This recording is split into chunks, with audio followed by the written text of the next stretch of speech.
हर हर महादेव सभी को। आज हम बात करेंगे काला अष्टमी के बारे में।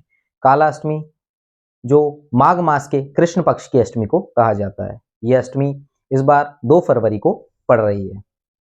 इस दिन आपको कैसे सेवा पूजा करनी है, आपको काल भैरव को कैसे प्रसन्न करना है, कौन कौन ये सेवा कर सकता है, किस प्रकार से आपको सेवा करनी है, किस मंत्र का जाप करना है, भोग में क्या देना है, क्या विधि विधान इसका रहेगा, ये सब मैं आज आपको इस वीडियो के माध्यम से बताऊंगा। तो चलिए शुरू करते हैं। देखिए, काल भैरव जो है भगवान शंकर का ही एक रौद्र रूप है, क्रोध रूप है। ये मैंने आपको कई बार बताया। आपको उनकी सेवा पूजा से क्या प्राप्त होगा? उनकी सेवा पूजा से आपको रक्षा और सुरक्षा प्राप्त होती है। बाबा आपके साथ रहते हैं, आपको तंत्र बाधाओं से, आपके दुश्मनों से, नेगेटिविटी, भूत प्रेतों से रक्षा सुरक्षा प्रदान करते हैं। वो आपके हित में जो नहीं होता उससे आपकी सुरक्षा जरूर करते हैं। तो आपको 2 फरवरी को बाबा काल भैरव की सेवा कैसे करनी है, ये आज आपको मैं बताता हूँ। देखिए, भगवान काल भैरव की जो सेवा का समय है वो सूर्यास्त के पश्चात होता है। तो आपको दिन की शुरुआत में सबसे पहले भगवान शंकर की सेवा करनी है, उनको जल चढ़ाना है और उनको भोग लगाना है। बर्फी का आप भोग लगा सकते हैं।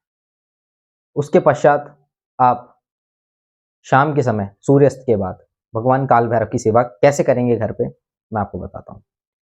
आपको अपने घर पे चौकी लगानी है, एक आसन लगाना है। उस पे आप काले या लाल रंग के वस्त्र को बिछा सकते हैं। वस्त्र को बिछा के अगर आपके पास काल भैरव की तस्वीर है तो काल भैरव की तस्वीर, और काल भैरव की तस्वीर नहीं है तो शंकर भगवान की तस्वीर को आप लगा सकते हैं। दोनों है तो आप दोनों ही तस्वीरों को एक साथ लगा दें और उनको उस पर स्थापित करें। पुष्पों को आप वहाँ पर सजाएं, जो आसन है उस पर पुष्पों को सजाएं, पंखुड़ियों को, गुलाब की पंखुड़ियों को वहाँ पर सजाएं। बाबा काल भैरव और शंकर भगवान को आपको गुलाब का हार पहनाना है। देखिए, गुलाब का हार कोशिश करें गुलाब का ही हो, नहीं हो कोई और पुष्प का हार हो तो भी चल सकता है। पहले आपकी प्रायोरिटी रहनी चाहिए कि गुलाब का ही हार हो। उसके पश्चात आपको 5 दीपक चाहिए होंगे, जो मिट्टी के दीपक होंगे। वो आपको काल भैरव के समक्ष लाइन से आपको लगाने हैं और पांचों को पहले आपको अक्षत चावल बिछाने हैं, उनके ऊपर पांचों दीपकों को स्थान देना है। इस दीपक को आप तिल्ली के तेल से जलाएं तो उत्तम है, नहीं तो आप सरसों के तेल से भी जला सकते हैं। इस दीप को प्रज्वलित करने के बाद इन दीपों के अंदर आपको काले तिल को डालना है, सभी दीपकों में थोड़ा थोड़ा। बाबा को भोग में आपको क्या देना है ये भी मैं आपको बताता हूँ। भोग में आपको इमरती, जलेबी, बूंदी के लड्डू या तिल की बर्फी आप भोग में दे सकते हैं। अगर आपके पास इनमें से कोई भी उपलब्ध हो वो दे सकते हैं, सभी हो तो आप अपनी श्रद्धा अनुसार भोग दे सकते हैं। उसके अलावा आप बाबा को उड़द की दाल के या मूंग की दाल के बड़ों का भी भोग लगा सकते हैं, पकौड़ों का भी भोग लगा सकते हैं। बाबा को एक मीठे पान का भोग भी आपको लगाना है। साथ में एक गुलाब का इत्र आपको लेना है, जो बाबा के आसन पे और बाबा की तस्वीर पे आपको लगाना है। साथ में आपको भैरवनाथ के मंत्र का जप करना है। ओम भैरवाय नमः ओम, ओम काल भैरवाय नमः ओम और ओम नमः शिवाय ओम मंत्र का भी आपको एक माला जाप सबसे पहले स्टार्टिंग में करना है। भगवान भैरव के जो स्थान आपने दिया है उसके सामने आपको आसन लगाना है। आपके वस्त्र काले हो तो और ही अच्छा है। आप आसन लगा के एकांत में जप करेंगे।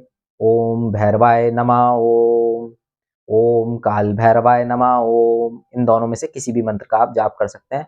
इस मंत्र का जाप करने से पहले आपको एक माला ओम नमः शिवाय ओम मंत्र की जरूर करनी है। उसके पश्चात आपको सभी भोग को बाबा के सामने प्रस्तुत करना है और आपको सेवा करनी है। अगर आप मंदिर में जाना चाहते हैं, मंदिर में जा सकते हैं तो ज़रूर जाएं। बाबा काल भैरव को वहाँ पर आप इमरती का या तिल की बर्फी का भोग वहाँ लगा के आएँ, बड़ों का वहाँ भोग लगा के आएँ और पान का भी भोग आप वहाँ लगा के आएँ। इसी प्रकार से आप काल भैरव की सेवा कर सकते हैं। कालाष्टमी के दिन उनके जो मंत्र का जप करके आप उनकी सेवा कर सकते हैं। उनकी सेवा से आपको जो प्राप्त होता है, आपको रक्षा सुरक्षा प्राप्त होती है, जिससे आप सुरक्षित रहते हैं अपने दुश्मनों से और तांत्रिक से। इसी तरह की और वीडियो के लिए हमसे जुड़े रहें। हर हर महादेव, जय श्री राम।